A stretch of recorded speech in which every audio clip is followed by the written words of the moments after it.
पति ही परमेश्वर है। पति के बिना हर काम अधूरा होता है। पति ही हमारे जीवन का आधा हिस्सा है। उनकी अर्धांगिनी वट सावित्री पूजा के व्रत करती है और पति की लंबी आयु करती है। पति के लिए स्त्रियां हर दिन हर वक्त हर कुछ न कुछ व्रत को उठाती हैं और अपने पति की लंबी आयु पाती हैं, सदा सुहागन का आशीर्वाद पाती हैं। पति के बिना जीवन बेकार है। पति है तो सब कुछ है, पति नहीं है तो कुछ भी नहीं है। पति पत्नी का रिश्ता एक अटूट पवित्र रिश्ता होता है, जबकि पति अपने कभी भी परिवार पर कोई आँच नहीं आने देता है और सदा रक्षा करता है। कभी भी अपना परिवार को भूखा नहीं रहने देता है तथा कभी भी कहीं से न कहीं से लाकर व्यवस्था करता है। यही पति पत्नी का धर्म होता है। तो आइए आज हम सुनेंगे वट सावित्री व्रत की कथा को सुनते हैं। तो मेरे प्यारे भाइयों एवं बहनों, मित्रों और दोस्तों, आपको आपकी अपनी चैनल भक्ति गाथा 1.7 में हार्दिक स्वागत है। तो आइए आज हम वट सावित्री पूजा की कथा को सुनते हैं। पत्नी धर्म का ताकत क्या है, कैसे वो यमदूत से लड़कर अपने पति की आयु लंबी करती हैं और सदा सुहागन बनी रहती हैं।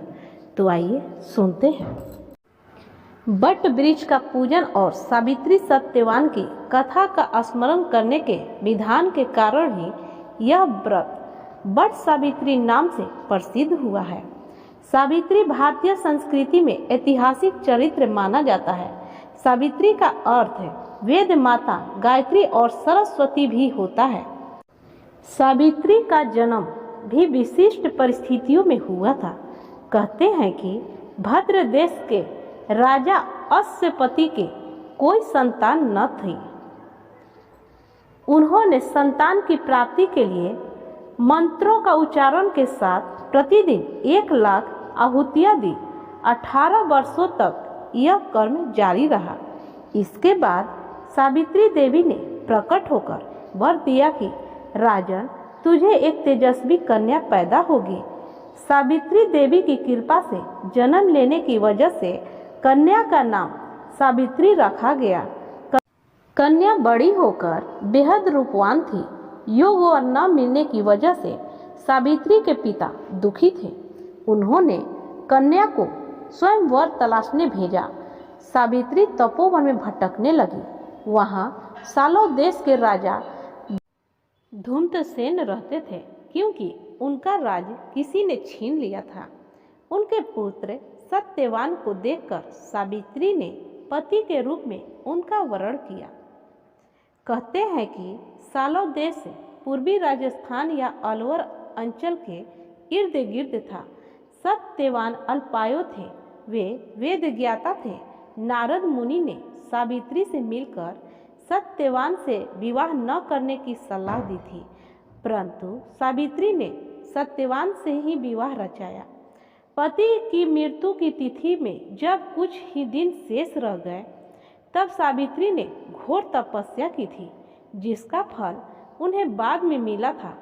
पूजा के समय टोकरी में सत्यवान तथा सावित्री की मूर्तियों की स्थापना करें। इन टोकरियों को वट वृक्ष के नीचे ले जाकर रखें। इसके बाद ब्रह्मा तथा सावित्री का पूजन करें। तब पश्चात सावित्री तथा सत्यवान की पूजा करके बड़ की जड़ में पानी दे दें। पूजा में जल, मौली, रोली, कच्चा सूत, भिगोया हुआ चना, फूल तथा धूप का प्रयोग करें। जल से वट वृक्ष को सींचकर उसके तने के चारों ओर कच्चा धागा लपेटकर 3 बार परिक्रमा करें। बड़ के पत्तों के गहने पहनकर वट सावित्री की कथा सुने। भीगे हुए चनों का बायना निकालकर नगद रुपए रखकर सासू जी के चरण स्पर्श करें। यदि सास वहां न हो तो बायना बनाकर उन तक पहुंचाएं। बट तथा सावित्री की पूजा के पश्चात प्रतिदिन पान, सिंदूर तथा कुमकुम से सौभाग्यवती स्त्री के पूजन का भी विधान है। यही सौभाग्य पिटारी के नाम से भी जानी जाती है। सौभाग्यवती स्त्रियों का भी पूजन होता है। पूजा समाप्ति होने पर ब्राह्मणों को वस्त्र तथा फल आदि वस्तुएं बांस के पात्र में रखकर दान करें। पौराणिक व्रत कथा के अनुसार सावित्री के पति अल्पायु थे। उसी समय देव ऋषि नारद आए और सावित्री से कहने लगे कि तुम्हारा पति अल्पायु है, आप कोई दूसरा वर मांग ले। पर सावित्री ने कहा, मैं एक हिंदू नारी हूँ, पति को एक ही बार चुनती हूँ। इसी समय सत्यवान के सिर में अत्यधिक पीड़ा होने लगी। सावित्री ने बट वृक्ष के नीचे अपने गोद में पति के सिर को रख उसे लेटा दिया। उसी समय सावित्री ने देखा अनेक यमदूतों के साथ यमराज आ पहुँचे हैं। सत्यवान के जीव को दक्षिण दिशा की ओर लेकर जा रहे हैं।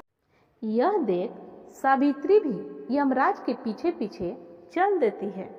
उन्हें आता देख यमराज ने कहा कि हे पतिव्रता नारी, पृथ्वी तक ही पत्नी अपने पति का साथ देती है, अब तुम वापस लौट जाओ। उनकी इस बात पर सावित्री ने कहा, जहाँ मेरे पति रहेंगे मुझे उनके साथ रहना है, यही मेरा पत्नी धर्म है। सावित्री के मुख से यह उत्तर सुनकर यमराज बड़े प्रसन्न हुए। उन्होंने सावित्री को वर मांगने को कहा और बोले, मैं तुम्हें 3 वर देता हूँ, बोलो तुम कौन कौन से 3 वर लोगे।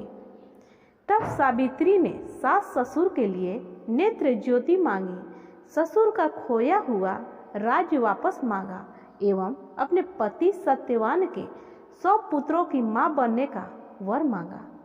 सावित्री के यह तीनों वरदान सुनने के बाद यमराज ने उसे आशीर्वाद दिया और कहा, तथास्तु, ऐसा ही होगा। सावित्री पुनः उसी बट वृक्ष के पास लौट आई जहाँ सत्यवान मृत पड़ा था। सत्यवान के मृत शरीर में फिर से संचार हुआ। इस प्रकार सावित्री ने अपने पतिव्रता व्रत के प्रभाव से न केवल अपने पति को पुनः जीवित करवाया, बल्कि सास ससुर को नेत्र ज्योति प्रदान करते हुए उनके ससुर को खोया राज फिर से दिलवाया। तभी से बट सावित्री अमावस्या और बट सावित्री पूर्णिमा के दिन बट वृक्ष का पूजन अर्चन करने का विधान है। यह व्रत करने से सौभाग्यवती महिलाओं को मनोकामना पूर्ण होती है और उनका सौभाग्य अखंड रहता है। कथा का सार यह है कि एक निष्ठ पति परायण स्त्रियां अपने पति को सभी दुख और कष्टों से दूर रखने के समर्थ होती हैं। जिस प्रकार पतिव्रता धर्म के बल से ही सावित्री ने अपने पति सत्यवान को यमराज के बंधन से छुड़ा लिया था, इतना ही नहीं, खोया हुआ राज्य तथा अंधे सास ससुर की नेत्र ज्योति भी वापस दिला दी। उसी प्रकार महिलाओं को अपना गुरु केवल पति को ही मानना चाहिए। गुरु दीक्षा के चक्र में इधर उधर नहीं भटकना चाहिए। नारी के व्रत में बहुत बल होता है, जो कि नारी ही भूखे प्यासे रहकर अपने पति के लिए व्रत करती है और अखंड सौभाग्य प्राप्त करती है। भगवान उसकी सभी मनोकामनाएं पूरी करते हैं। पति ही परमेश्वर होता है। जो भी स्त्री इस व्रत को करती है उसे पूजा के बाद कथा जरूर सुननी चाहिए। जो भी इस व्रत को करता है या कथा को पढ़ता है या सुनता है, भगवान उसकी सभी मनोकामनाएं पूर्ण करते हैं।